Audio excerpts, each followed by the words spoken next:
Well, I'll just say this. It's ridiculous that someone as plain as you is getting married before me. You'd look better in that ragged dress, and even the groom and relatives will tell you so. In front of me, I heard the mad voice of my sister next to the ruined wedding dress. My vision darkened with despair.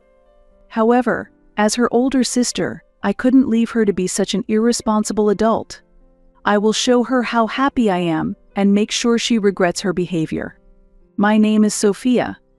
At 27, after dating Jacob for 3 years, I recently submitted our marriage registration and our wedding is coming up soon.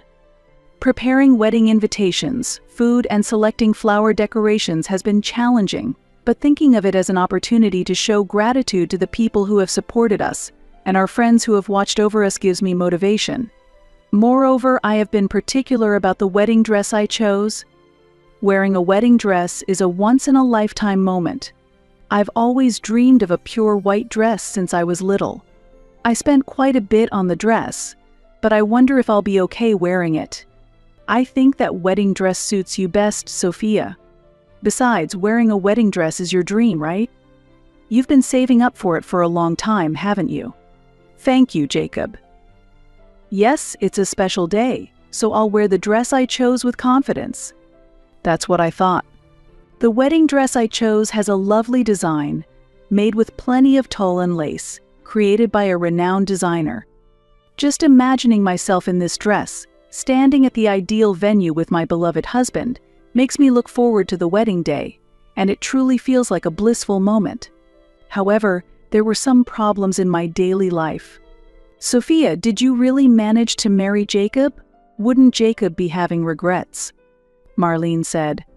Marlene, you shouldn't say things like that even as a joke, I retorted. When I visited home, my sister Marlene, 2 years younger than me, lounged on the sofa and smirked as she spoke. Even if it's a joke, it's an unforgivable thing to say, but I know better than anyone that Marlene is serious. Jacob is so handsome. He's too good-looking for an ordinary woman like you, right? She continued. You shouldn't judge people by their looks alone. Marriage isn't something you decide based on appearances, I replied. Well, coming from you, that might actually be convincing. I never thought you'd get married before me, Marlene said. Stop it, I yelled. Marlene is always confident, constantly studying makeup and hairstyles to appeal to men, and she's the type who frequently checks herself in the mirror. Ever since we were children, my sister often belittled me in public by saying, "Unlike me, my big sister isn't pretty." It seems she always strives to be on top. Well, apart from appearances, I've never felt inferior to my sister. Our relationship as sisters is far from good, and her recent behavior has been particularly strange. Hey, Sophia, remember when Jacob recently came to our house to greet everyone? I was there too, right? Did Jacob say anything about me? She asked. What do you mean? I replied. Like, wow, you have such a cute sister, or your sister is more refined and beautiful than you, she said. I'm leaving, I said in frustration, and tried to leave our parents' house. As I was about to leave, Marlene muttered something to herself. Acting all high and mighty just because you managed to get married, even though you're still so plain, just you watch. She said. Excuse me? Did you say something? I asked. Just go home already. She snapped back. This attitude of hers wasn't new, and I went home that day without giving it much thought. Strangely enough, on the day Jacob and I were having our pre-wedding photo shoot, Marlene came to the site with our parents to observe. Foon, oh, this is the wedding dress you're going to wear on the big day, she commented. Marlene, the shoot is about to start. Could you move aside, I asked. On the day of the shoot, I was scheduled for a solo photo session first, and while preparations were underway in the cathedral, where the ceremony was to be held, Marlene moved around without regard for others. All right, I'll move. What's the big deal? Just because you're wearing a wedding dress, you're acting like you're the star. More like I actually am the star today since it's my pre-wedding shoot. It'll cause trouble for everyone if we don't proceed quickly. Hanf, You're a typical example of someone who tries to be liked by being considerate because you're just average looking. Just so you know, that dress doesn't suit you at all," Marlene whispered to me, making sure our parents, Jacob and his visiting mother, couldn't hear. What I exclaimed. Just as I was about to argue, Marlene walked away with a smile. The photo session for me began, but Marlene's words stuck with me, making it hard to smile naturally. As the pre-wedding shoot progressed, my smile became increasingly strained. "Are you nervous?" Sophia asked Jacob's mother, my future mother-in-law. We had only met a few times, but she was gentle and very kind. "I'm just having a bit of trouble smiling. Sorry to keep you waiting." "It's okay. Your beautiful appearance in that dress is something to be admired for as long as possible. Take your time with the photos." I felt briefly reassured by my future mother-in-law's kind words, but soon Marlene disrupted the atmosphere again. "Are you planning to trouble your in-laws?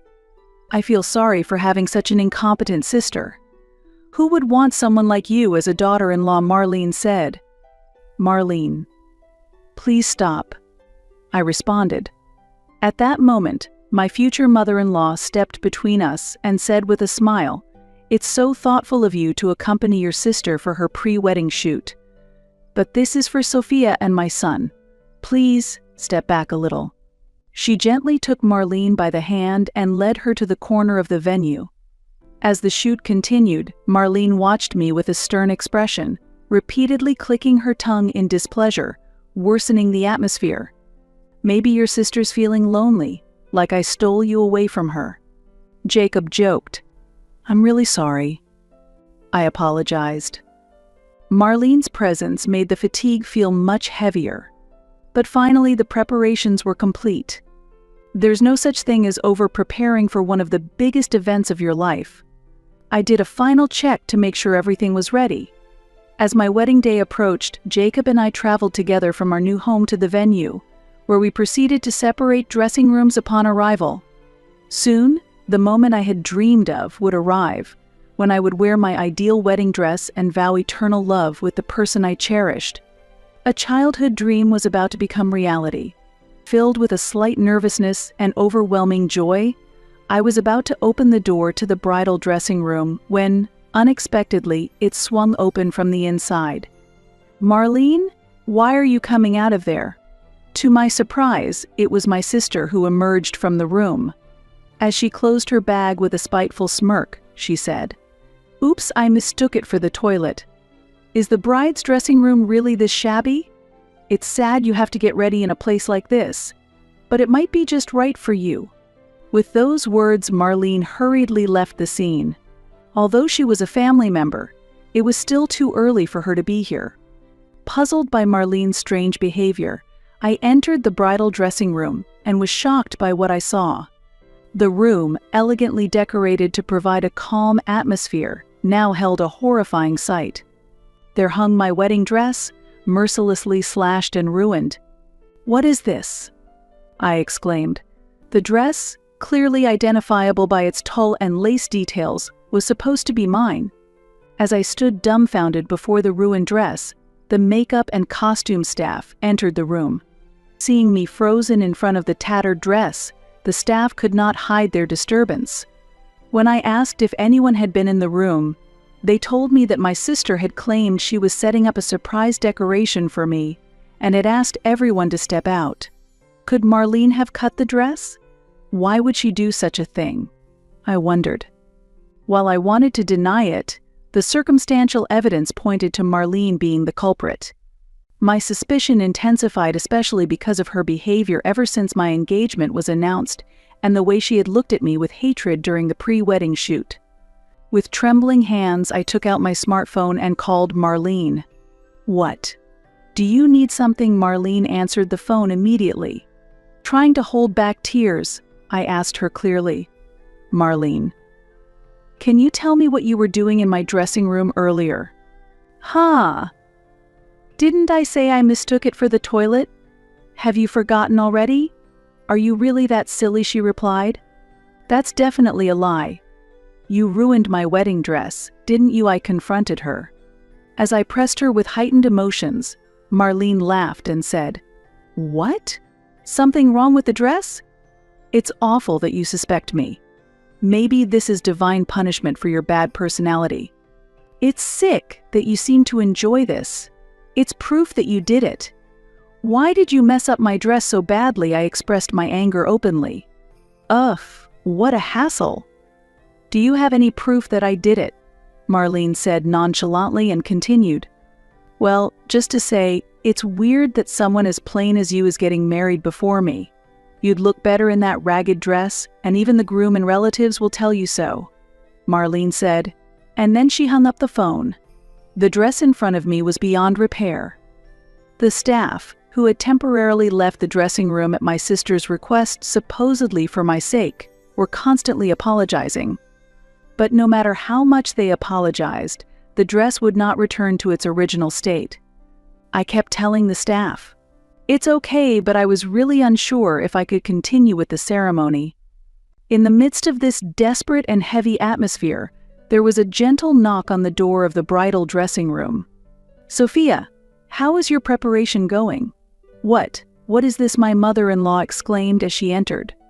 She had come to bring some refreshments for the staff. However, as she stepped into the dressing room, which felt more like a funeral than a wedding then, she looked very serious. "Why is the dress so damaged?" "The truth is, my sister." As I began to explain with disappointment, my mother-in-law nodded quietly and said, "I see. But it was good that we prepared a backup, not knowing what might happen." "What do you mean by a backup?" "Sophia, I have a suggestion," said my mother-in-law. Normally calm, my mother-in-law then showed a serious expression and offered me a strategy. "If you support me, I'll give it my all." Thanks to that strategy, I found the resolve to perfect a wedding that I once thought I would have to cancel. Just you watch, Marlene. I will show you how happily I shine, and I will surprise you. Seeing my regained spirits, the staff became even more enthusiastic about decorating. With a new determination different from the emotions I had in the morning, I was ready to face the wedding. From the magnificent chapel set outside the venue, solemn music flowed. As the large doors in front of me opened, there stood my father, with the aisle leading to the altar before us. At the end of the aisle, at the altar, Jacob, my groom, was waiting. As I started walking down the aisle with my father, gasps of surprise rose from the guests. My father was shedding tears as he walked beside me. Meanwhile, Jacob, who was unaware of the situation, seemed surprised. With my veil still on, I sneakily glanced at Jacob's surprised face and also quickly checked the family seats on the bride's side. There I saw Marlene, who had expected me to appear in a tattered or hastily prepared dress, her expression surpassing astonishment. Marlene was so shocked to see me entering the chapel that she stood with her mouth agape, unable to move. I walked past my sister towards Jacob. As I left my father and took Jacob's hand, Marlene started to fidget with the handkerchief she was holding. We exchanged rings, shared our vow kiss, and exited to a shower of flowers. As we walked past Marlene during our exit, the handkerchief she had been pulling at finally tore. This ceremony was not about troubling my sister, but about sharing our joy. I momentarily forgot about my sister and fully savored the joy of the moment. After the group photos outside the chapel were finished, we were directed to head to the reception venue. It's good that it ended smoothly. I was really surprised. You've chosen such a beautiful dress. Before returning to our respective dressing rooms, my husband and I exchanged a few words. Amidst the pleasant atmosphere as guests began heading to the reception venue, Marlene suddenly shouted loudly, "Wait, why are you wearing such a nice dress?" Marlene was pointing at the dress I was wearing. "What's with that long veil and even wearing a tiara? Your chest is also quite shiny. Why are you standing out so confidently when you're supposed to be less noticeable than me? You don't have the right to be so presumptuous." Marlene began shouting as if admiring the dress, but at the same time berating me. She clearly looked frustrated, but the dress I wore was indeed attractive. The dress featured a long veil woven from high-quality lace, and a glamorous tiara decorated with Swarovski crystals. The silk shone beautifully, and the rich volume of the hem resembled a royal wedding. The chest was modestly yet delicately adorned with Swarovski crystals, too. It doesn't matter whether I'm beautiful or not. Every bride has the right to wear a dress she loves and have a wonderful day. You always look down on me, Marlene, but really, who do you think you are? I retorted. Everybody knows that beautiful people are above the ugly. Ugly people have a lower social status. Look, clearly, I'm the one who takes care of herself and looks beautiful, Marlene said as she turned to the guests and smirked maliciously. The guests, including our parents, were all shocked, and none could say anything. Taking their silence as agreement, Marlene gained more momentum. See, I'm definitely more beautiful. Yet I don't have a boyfriend, and my ugly sister gets married first. I can't accept this, she continued. Marlene glared at me fiercely and suddenly lunged at me. Oh, it's pitiful that such an ugly person would wear this. Take it off right now and apologize to the dress. Marlene, wait. This is an important wedding dress borrowed from Jacob's mom. It's what she wore at her wedding, so don't touch it, I screamed. As I tried to stop Marlene, venue staff and Jacob quickly intervened and restrained her. Marlene initially resisted, but quieted down when she heard what I said. Wait, that means it's a second-hand dress? So you were wearing rags after all. Treating something second-hand so preciously, you really are poor. Plus, being given rags by your mother-in-law, you're already being bullied, aren't you? No dreams or hopes at all. Serves you right, she said. I will not allow you to call this dress a rag. In the midst of the guests' merriment, Jacob's mother intervened quietly. She stepped forward with a smile and explained. That dress is a haute couture piece, specially made. It cost $200,000 when it was first made. $200,000, Marlene exclaimed in shock. The price of silk and Swarovski has gone up since then, so it might be even more valuable now. We've had specialists handle its storage, so it's in perfect condition, she continued. Hearing this, Marlene's complexion turned pale. It seemed that specifying the actual price had a significant impact on someone like her. Why would you give such an expensive item to my sister? Marlene stammered. Because Sophia is very kind and will make a wonderful bride, Jacob's mother explained gently. It makes me very happy to think that my precious wedding dress is being worn by my dear daughter-in-law. That's not the point. Why was such an amazing dress prepared in the first place? Marlene pressed on. Marlene had likely assumed there was no backup dress and carried out her plan to ruin the original one. Jacob's mother then smiled slyly at Marlene and said, Marlene, do you remember how harshly you glared at Sophia during the pre-wedding shoot? Even after I pulled you away from her, I noticed you kept looking at that dress on your phone. I suspected you were planning something.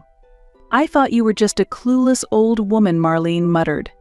Yes, our family and my husband are wealthy, so we're sensitive to malice from others. Jacob's mother replied smoothly. That comment particularly struck Marlene. What? You are wealthy? So Jacob is rich too? He's rich and handsome, so why did he choose my sister? Marlene screamed in increasing confusion and frustration. Why did I marry Sophia? Actually, I was planning to talk about it in my speech at the reception. Jacob answered shyly to Marlene, who had turned red with inquiry. When I first went out to eat with Sophia, she suggested we split the bill. It was the first time someone had ever suggested that to me, and I was surprised. Plus, she proposed splitting the cost for our new apartment's rent and even the wedding expenses. What? Going Dutch? I don't understand. If Jacob is rich, he should pay for everything. Is he lacking in generosity? Sophia, you should let a man lead and spoil you. That's why you're a flawed woman. Marlene criticized. That's exactly it. Every woman I've dated said the same thing and only saw me as a wallet. But Sophia is truly independent, the first woman I've met like that. I realized I didn't want to be with anyone else but Sophia, Jacob said firmly, adding that there were other reasons too, and he spoke of his love for me. Marlene clicked her tongue and said, "Ugh, I can't listen to this. Boring. I'm not interested in a reception where such a plain sister is the star. Maybe I should just go home." After venting her frustration, Marlene suddenly lost her motivation and relaxed her shoulders. This was her usual pattern. She either creates a scene until she gets her way or until she gets bored. I have always endured her as her sister, but it is a real problem that her personality has not improved even as she grew up. Looks like I have to give her one last lesson as her sister, I thought, while grabbing Marlene's arm to hold her back as she yawned. This is a good opportunity to tell you. You will have to pay for the dress you ruined. Marlene grimaced in displeasure and then laughed triumphantly. Me? Ruined the dress? There's no proof of that. Why don't you save your sleep talking for bedtime? With that, Marlene shrugged off my hand and chuckled. It seemed she was happy she managed to ruin the dress I had chosen. However, I must teach her what happens to people who trample on the happiness of others. As Marlene looked pleased, I smiled calmly and nodded. Unfortunately for you, everything was recorded on the surveillance cameras. I had them installed in the bridal dressing room. I'm even considering filing a criminal complaint for property damage. I hate to have a criminal in the family at a wedding. What? There's such an option at weddings. Marlene's laughter disappeared, and her face twisted again with surprise and panic. Before her, I continued to explain calmly. It's not an option. I had it installed just for my wedding day and will have it removed tomorrow. How can you just install and remove things on your own? That's ridiculous. This venue is the wedding venue that I run. What? You are the owner? I thought you were just a plain office worker. Whether I'm plain or not, it's true that I was an office worker until recently. However, my passion for wedding dresses and weddings grew stronger each day, and I decided to establish my own ideal wedding venue. It wasn't only due to my savings, but Jacob's mother, who is also an investor, supported me, allowing me to pursue my dream and manage a wedding venue designed for brides. This place is the venue you manage? Absolutely not. I've never heard such a thing from Mom or Dad. I had asked them to keep my entrepreneurship a secret from you. I thought you would say it's presumptuous of me to run a company, given my ugly appearance. Marlene's face, filled with anger and confusion, gradually softened as she listened to my story. I could tell exactly what arguments were taking place in her mind. So, you're saying I have lots of wealthy relatives? Then you can introduce me to a wealthy man, right? Yay, Marlene rejoiced. In the end, she hadn't thought of anything good. Marlene, do you think we can continue our relationship as sisters? You tore up a dress I was attached to. I never want to see your face again. Why are you saying that? It was just a little prank. I said I'm sorry, didn't I? Marlene's apology was superficial, not heartfelt, and she still acted nonchalantly. That recklessness brought my anger to its limit. What do you mean? Just a little prank? I will never forgive you. It's good I'm wearing this beautiful dress from Jacob's mom right now, but the dress you ruined was also precious. I will definitely seek compensation. What? You're really planning to seek compensation? How much does a wedding dress even cost? I don't have any real savings. If you don't pay, I'll report it to the police. Did you think that bullying your ugly, plain sister from childhood means you can do anything and be forgiven? That's no joke. Grow up already. Faced with my fierce response, Marlene collapsed, powerless. Seeing our parents crying, shedding different tears from those at the ceremony, I realized how selfish Marlene was and how much she had saddened them. Sophia is truly splendid. She's the exact kind of entrepreneur I had chosen. I was fortunate to have her wear the dress and to have invested in her company. Mom, that's my line. Please don't say it before I do. Watching Jacob and his mother converse leisurely, I smiled, relieved. After sending a disheartened Marlene back home, the newly started reception proceeded warmly. Despite significant troubles, it was the best wedding for me as I was able to build trust with the family I was joining. After the wedding, Marlene was expelled by our enraged parents. They apologized to me for being too lenient with my sister and strongly condemned Marlene's actions. Though Marlene left home, she couldn't change her job to pay for the dress she ruined, so she rented a small apartment near our parents' house. However, staying local meant she inevitably ran into old friends. Since my sister and I are close in age, the incidents at my wedding quickly became the talk of the town. Every time Marlene tried to engage with her friends, she was noticeably avoided, which disgusted her enough to make her flee out of state. The commute to work took up a significant amount of time, and her scant savings were depleted by the move. Marlene now uses her monthly salary and bonuses to compensate for the dress, leading to a financially strained life. She can no longer afford to spend on makeup or fashion. Once a confident trendsetter at her workplace, she now silently gets through her days in disheveled clothes, occasionally casting envious glances at her colleagues. Her only pleasure is on social media, where her posts, full of despair, increasingly alienate people. Meanwhile, Jacob and I continue to enjoy a happy marriage. Jacob is engrossed in his original job, and I have started creating unique wedding dresses at the venue, as suggested by my mother-in-law. Encouraged by investors who believe that if you love wedding dresses, you can definitely create ones that brides will adore, I am working with my staff on this unfamiliar task. Though it's challenging, there's an irreplaceable joy in crafting the ideal dress using beautiful tulle, lace, and silk.